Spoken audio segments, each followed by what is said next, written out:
So, the past couple of days, your boy Leo has been playing Xenoblade 3 Future Redeemed, and I'm going to give you my thoughts on this story DLC expansion. Off the rip. This man Matthew is a menace! Whenever he interrupts the fight between Glimmer and Nicole, I was like, damn, bro picks her up like a thought and throws her on top of Nicole like he's taking out the trash. This is someone's daughter. This is this guy's daughter. Are you beating this guy in a fight? I'm not beating this guy in a fight. Matthew was like, why are you fighting? Why are you fighting? This man has such a straightforward personality, and I love it. It's such a contrast to Noah, who was more mature, and the shonen protagonist vibes Matthew is laying down is epic. As for the music, you already know it slaps harder than an angry black mama. Like, bro, when you get on the elevator and reach all the way to the top and see the vast expanse of the Aurora Shelf, the track that plays, oh my goodness, chef's kiss. I will say though, my singular problem, which has been the case for every Xenoblade game except X, is world traversal. Like, bro, you really got a girl that can see into the future and a engineering genius. Why are we stuck traveling on foot? Get me in a Ferranis ASAP! My favorite character would definitely have to be Rex, simply because he is a Chad legend. Least favorite is Glimmer. She gets better throughout the plot. But in the beginning, bro, she was acting up to the point where even Rex was like, bitch, what are you doing? The real enemy is the red Decepticons. Think, Glimmer, think!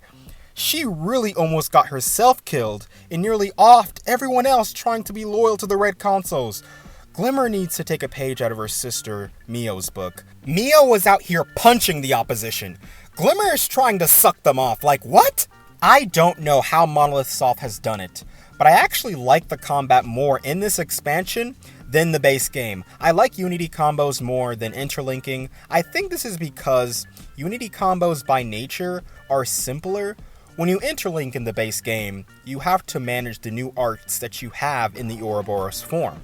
And while that itself isn't too bad, I just appreciate the ease of use of Unity combos. Press a button and you get a nice cinematic. Also, honestly, for me, the Unity combos in terms of animations are a cooler representation of teamwork than the Ouroboros specials from the base game.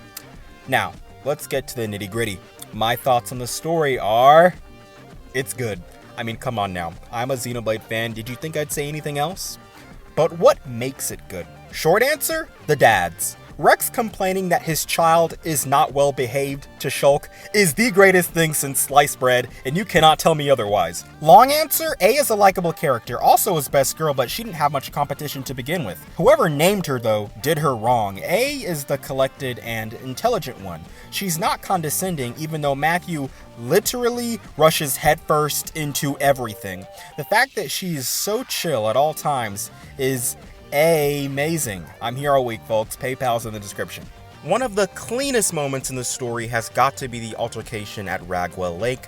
Alpha is giving everyone hands. Things are not looking too good for the main cast. Then N pulls up, and it's ridiculous. Man's out here like, try again. Access denied. Take this L. And of course, as the player, you already know, but seeing Matthew come to the realization that Gondor's own dad, N, was responsible for taking his life is crazy. Matthew remembers the photo, and you know he's thinking to himself, N is really this down bad. He really killed his own son for eternal Welsh cat Punani.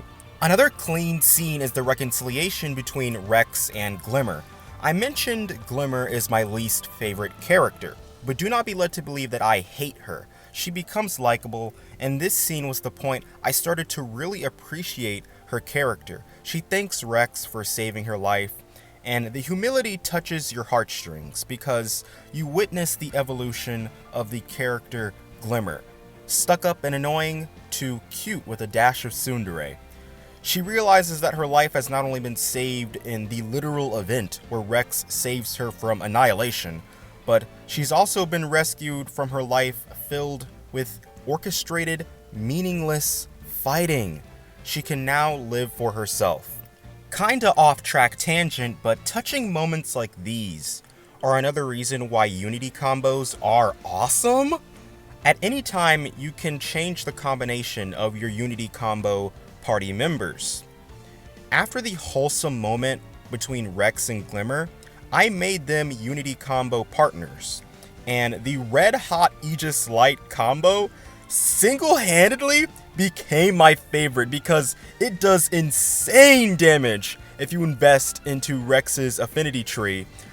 Towards the back end of the DLC, I felt like I was playing on easy mode instead of normal. It's crazy, bro. Another nice thing about this DLC is the small talk. It was in base Xeno 3, but it's just so funny and it stands out more here. I can't explain why. Man, I'm freezing my balls off.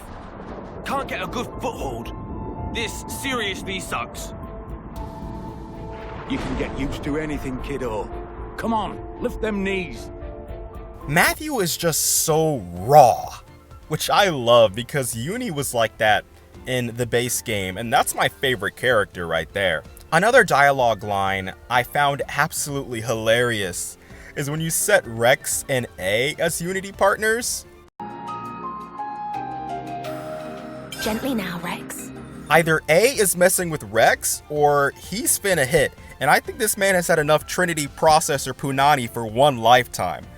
The dialogue interactions you get in affinity scenes are also enjoyable. I like how in this game, Monolith was not gatekeeping because you can almost always instantly view these scenes. If I remember correctly, sometimes in Xenoblade 1 and the heart-to-heart scenes had some annoying requirements. But enough about that. Let's get into my thoughts on the endgame. As I mentioned earlier, boss fight not too hard. Literally beat it on my second try, I think. The biggest letdown was not seeing Pyra and Mithra. It seems like the Numa core was used in Matthew's gauntlets for the purpose of Ouroboros power manifestation. Regardless, I don't really care. I was just trying to see my girl, Mithra, and Monolith failed me. My thoughts on the radio scene are the Xenoblade Chronicles X references were insane. Like, when I first saw this, I straight up thought they connected Xenoblade Chronicles 1, 2, and 3 to X. Keep in mind, it's been like 5 years since I played X, and so I just seen them talk about Project Exodus, and my faint memory's like, oh shit, the games are connected. But I've been humbled by Luxon. While X terms are used, the context here in Future Redeemed is different. I will say the closure of the post-credits scene was much appreciated. Origin successfully rebooted the state of the two worlds, and eventually, the two merge as one.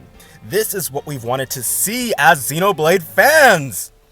And the fact that this is highly likely to be Cosmos, that shooting star or whatever at the end, is wild as hell. In conclusion, Future Redeemed was very enjoyable. I would say I actually liked it more than the base game. Well, then again, never mind. I guess Uni's in the base game.